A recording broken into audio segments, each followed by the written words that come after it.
महराज मलिक पे जो पीएसए लगा है, जो लोग कहते हैं कि उमर अब्दुल्ला सरकार क्या कर रही है, और आज उन लोगों के लिए एक जवाब है। ये खुद ही एलजी सरकार ने खुद ही जवाब दे दिया है कि जिस आदमी को अपनी बात रखने का हक नहीं है, ये कौन सा मजाक है हिंदुस्तान की डेमोक्रेसी का।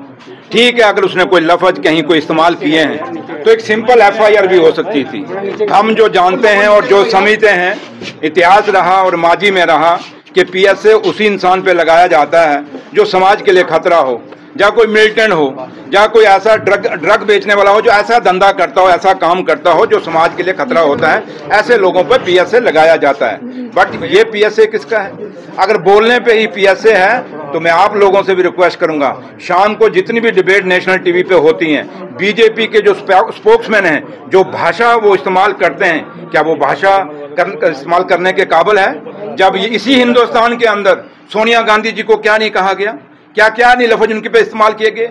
यहाँ डीएनए की बात भी हुई कि उसका डीएनए चेक करो।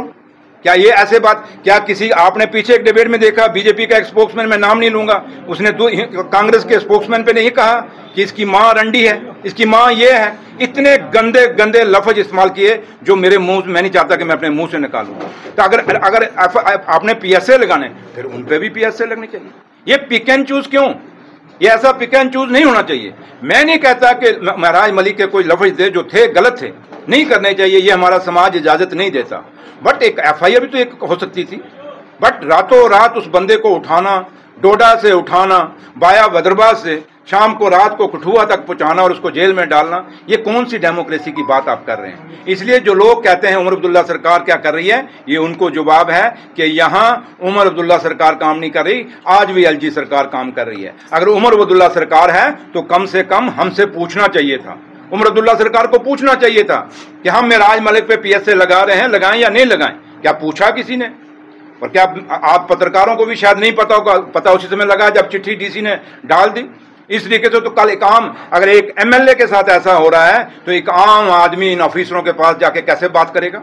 क्या वो बोल पाएगा इन ऑफिसरों से? आप लोग पत्रकार हैं, अभी भी आपको कई लोगों को ये ऑफिसर बात नहीं करने देते, धक्के दे के बाहर निकालते हैं। तो कल ये जो एक मिसाल इस जम्मू कश्मीर में कायम हुई है, क्या पत्रकारिता है, चाहे वो डेमोक्रेसी, जब एक एमएलए को अंदर डाला जाएगा तो फिर चाहे चौथा स्तंभ हो, चाहे दूसरा स्तंभ हो, या देश के इस नींव का पहला स्तंभ हो, जो भी स्तंभ होगा वो स्तंभ ऐसे ही रहेगा। इसलिए मैं जुडिशरी से भी अपील करूंगा कि हमारी जुडिशरी ने हमेशा इंसाफ किए हैं, वो भी इसमें इंटरवीन करें, सुओ मोटो लेंगे। और मैं एलजी साहब से अपील करूंगा कि एलजी साहब, ये हिंदुस्तान की डेमोक्रेसी ने कभी ऐसा माहौल नहीं देखा कि लोग चुन के भेजें एक एमएलए को और उसको आप कहते हैं ये समाज के लिए खतरा और उस पर पीएसए लगा दें। अभी भी वक्त है कि एलजी साहब आप इसका जो पीएसए इसको रिवोक करिए और लोगों को अपनी बात रखने का मौका दीजिए। और ऑफिसरों को भी हम कहेंगे कि ये टकराव से जम्मू कश्मीर का भला नहीं होगा। इस जम्मू कश्मीर ने पहले भी बड़ा कुछ खोया है और मैं यही चाहूंगा कि टकराव ना हो ऑफिसरों का और ऑनरेबल एमएलए का, जो चुने हुए नुमाइंदे, इनका टकराव नहीं होना चाहिए। ये दोनों बराबर चलेंगे तो तभी जम्मू कश्मीर भी की तरक्की होगी और हिंदुस्तान की डेमोक्रेसी में। भाजपा सरकार का कहना है कि ये सब चीजें अगर भारत में इस तरह से हो रही है तो क्या हम एक सुनहरा भविष्य दे पाएंगे?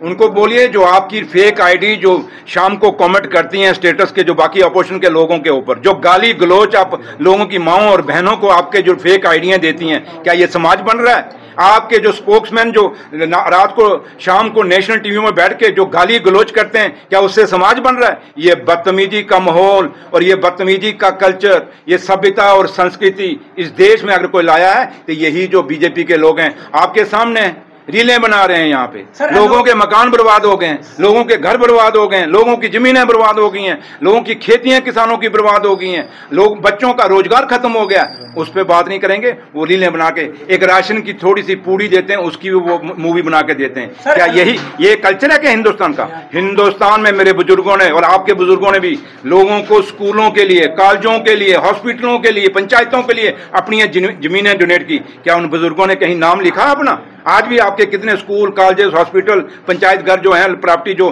ट्यूबवेल इन बुजुर्गों की मुफ्त जमीनों पे बने हुए हैं। इसलिए हमारे बुजुर्गों ने एक रवायत हमें दी थी, एक सभ्यता और एक संस्कार दिया हुआ इस हिंदुस्तान के अंदर कि आप जियो और जीने दो और ना बदतमीजी खुद करो ना दूसरा बदतमीजी करे। और मेरे बुजुर्गों ने कहा था, हमेशा ये कहते थे, हम जब छोटे थे हमें सिखाया जाता था, बोलने से पहले तोलो।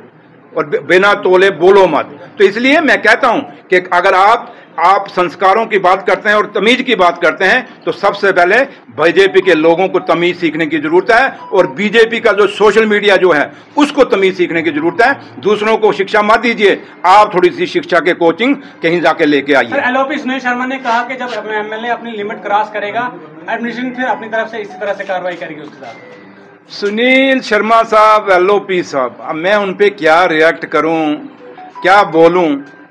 कोई बात नहीं, 4.25 साल रह गए, उनको भी लोग पूछेंगे, बताएंगे भैया क्या किया है। ठीक है, आज आप उमर अब्दुल्ला सरकार पे कटाक्ष करते हो, थोड़ा एलजी साहब की तरफ बोल के तो दिखाओ। और ये जो पीएसए एलजी साहब ने लगाया ना, सुनील शर्मा साहब ने तो नहीं लगाया। लेकिन एक बात याद रखना, इस हिंदुस्तान में कभी ये रवायत नहीं रही, और अगर रवायत ये बीजेपी के लोग पैदा कर रहे हैं कि एक चुने हुए नुमाइंदे को अगर आप जेलों में डालोगे तो दिन बदलेंगे। लोग कहते थे कि अंग्रेजों का राज कभी खत्म नहीं होगा, ये सूरज कभी अस्त नहीं होगा। लोगों ने कुर्बानियां दी, शहादतें दी, भगत सिंह, राजगुरु, सुखदेव जैसे लाखों, सुभाष चंद्र बोस जैसे लोगों ने, महात्मा गांधी जैसे लीडर उभर के आए जिन्होंने इस देश को उन अंग्रेजों से खत्म कराया था और देश ने आजादी पाई थी। इसलिए ये मत भूलिए, ये हिंदुस्तान है। हिंदुस्तान के लोग जानते हैं कि हमने अपनी कुर्बानी कब देनी है और कहां देनी है, और इस सभ्यता, संस्कृति और कल्चर के लिए, और अपनी लोगों ने अपनी इज्जत के लिए, बेशक गरीब है हिंदुस्तान लेकिन अपनी इज्जत के लिए वो हमेशा अपनी कुर्बानियां देते आए। इसलिए ये वक्त बदलते है, टाइम नहीं लगेगा। इसलिए एलओपी साहब को बोलिए, उतनी बात बोलिए जो कल आप बर्दाश्त कर सकें। ये ना हो कि हम तो बर्दाश्त कर रहे हैं, कल जब आपकी बारी आएगी तो बर्दाश्त करना बहुत मुश्किल हो जाएगा, क्योंकि आप बड़े नाजुक हो गए इन 11 सालों में। अब आपको धरने भूल गए हैं, हम जानते हैं धरने कैसे लगते हैं, और जब शरीर नाजुक हो जाए तो एक दिन भी अंदर बैठ के मुश्किल हो जाए। ये तो मेराज मलिक है, फिर बर्दाश्त कर लेगा, आप 1 घंटा बर्दाश्त नहीं कर पाओगे।